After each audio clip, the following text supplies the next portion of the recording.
제인에어.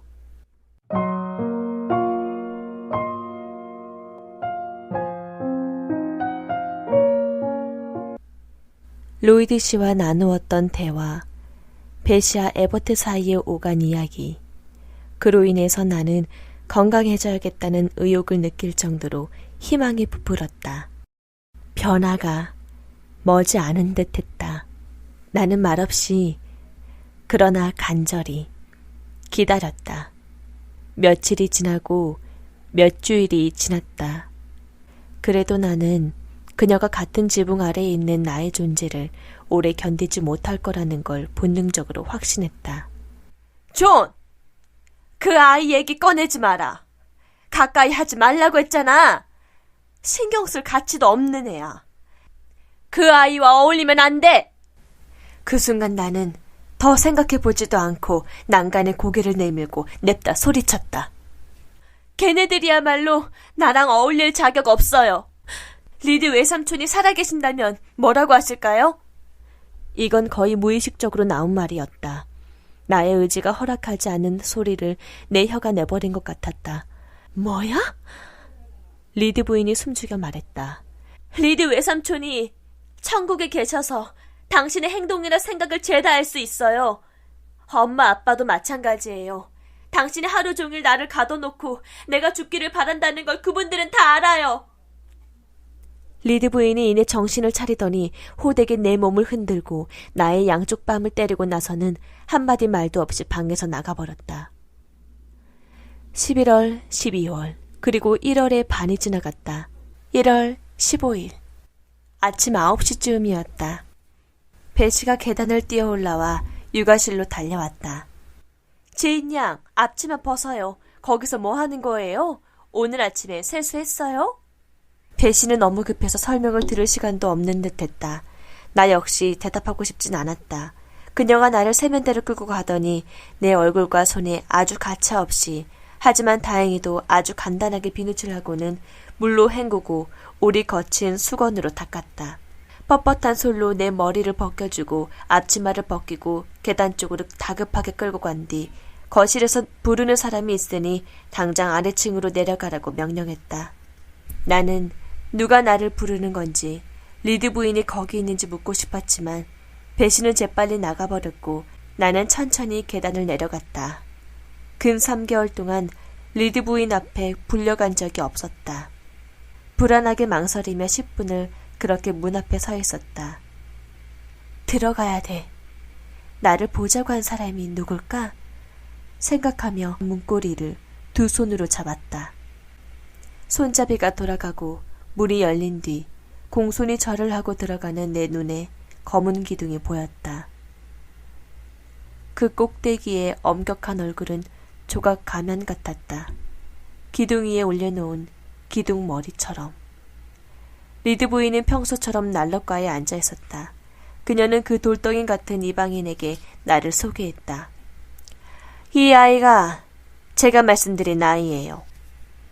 그는 남자였으니까 천천히 내가 서 있는 쪽으로 고개를 돌려 덥수룩한 눈썹 아래 반짝이는 회색 눈으로 탐색하듯이 나를 뜯어보더니 낮은 저음으로 엄숙하게 말했다. 체구가 작군요. 나이가 몇이죠? 10살이에요.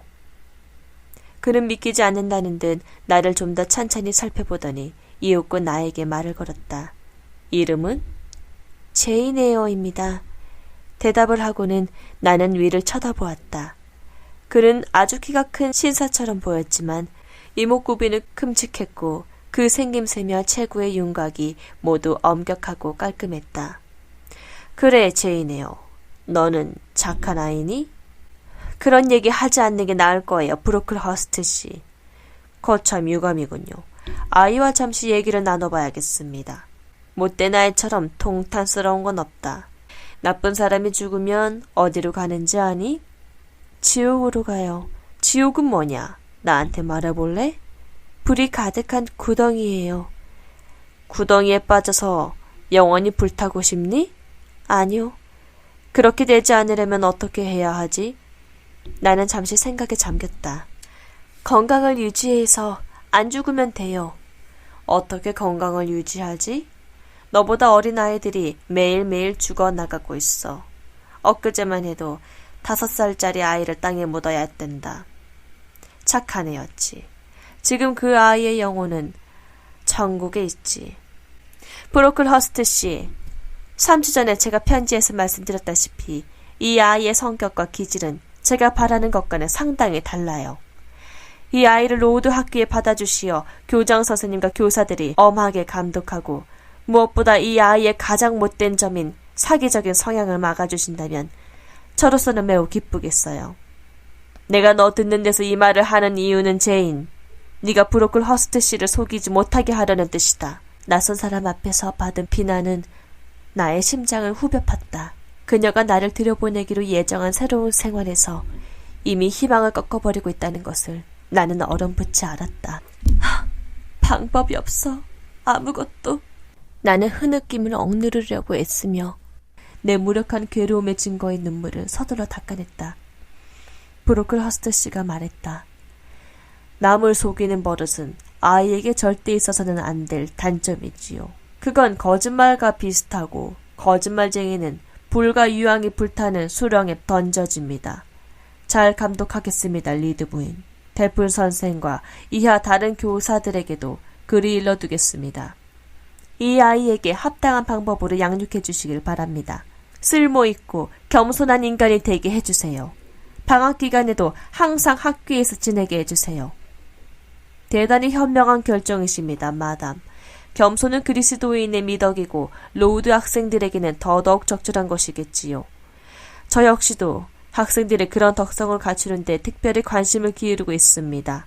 세속적인 자만심을 최대한 억제할 수 있는 방법을 연구해 왔는데 며칠 전에 제가 성공했다는 기쁜 증거를 얻게 되었답니다.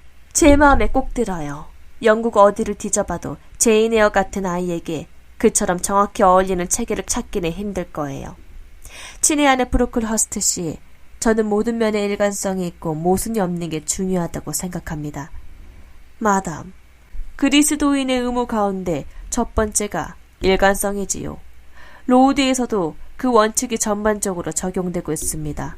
소박한 음식, 간편한 옷차림, 간소한 설비, 활동적이고 고된 습관, 시설과 학생들의 모든 것이 그렇습니다. 그럼 최대한 빠른 시일 내에 아이를 보내겠습니다, 브로클허스트 씨. 솔직히 제게 주어진 책 점점 벅차게 느껴지고 있어서 하루빨리 벗어나고 싶거든요. 당연히 그러시겠지요, 마담. 이제 작별을 구해야겠군요. 이 아이를 받아들이는데 아무 문제가 없도록 템플 선생에게 신입생이 갈 거라고 알려놓겠습니다. 안녕히 계십시오. 안녕히 가세요, 브로클허스트 씨. 얘야, 여기 어린이의 지침이라는 책이 있다. 기도하며 읽도록 해라. 거짓과 속임수에 빠진 못된 아이. 너무나 갑작스런 죽음에 대한 설명 부분을 특히 유념해라. 브로클허스트 씨는 표지가 얇은 소책자를 내 손에 안겨주고는 종을 울려 그의 마차를 불러 떠났다. 리드 부인과 나만 남았다. 나가! 육아실로 돌아가! 나는 일어나서 문으로 걸어가다가 다시 돌아왔다. 방을 가로질러 창 쪽에 그녀에게 다가갔다. 난 말해야 했다. 지독하게 짓밟혔으니 갚아주어야 했다. 하지만 어떻게 갚아주지? 내가 무슨 힘으로 이 상대에게 보복할 수 있을까? 나는 기력을 모아 퉁명스럽게 말했다. 나는 남을 속이지 않아요. 그런 경우라면 당신을 사랑한다고 말해야겠지만 난 당신을 사랑하지 않는다고 말할 거예요. 세상 그 누구보다 조 리드 다음으로 당신이 싫어요. 거짓말쟁이에 대한 이 책은 당신의 딸 조지 아나에게나 주세요. 거짓말하는 건 그 아이지 내가 아니니까. 더 할 말 있니? 아이에게 말하는 게 아니라 어른을 상대하는 듯한 어조로 그녀가 물었다. 당신이 내 피부치가 아니라서 얼마나 다행인지 몰라요. 살아있는 한 다시는 외숙모라고 부르지 않겠어요. 어른이 돼서도 보러 오지 않을 거고 당신을 얼마나 좋아하는지 당신은 나를 어떻게 대했는지 물어보는 사람이 있으면 당신은 정말 역겨운 인간이고 나한테 지극히 잔인하게 굴었다고 말할 거예요. 어떻게 감히 그런 말을 하니 제인이요? 어떻게 감히? 어떻게 감히 말하느냐고요? 그게 사실입니까요? 당신은 내가 감정도 없고 사랑이나 친절 없이도 지낼 수 있다고 생각하죠. 하지만 나는 그렇게 못 살아요. 당신은 동정심도 없어요. 당신이 거칠고 난폭하게 그 붉은 방에 나를 밀어넣고 가둬버린 그 일을 난 잊지 않을 거예요. 죽을 때까지.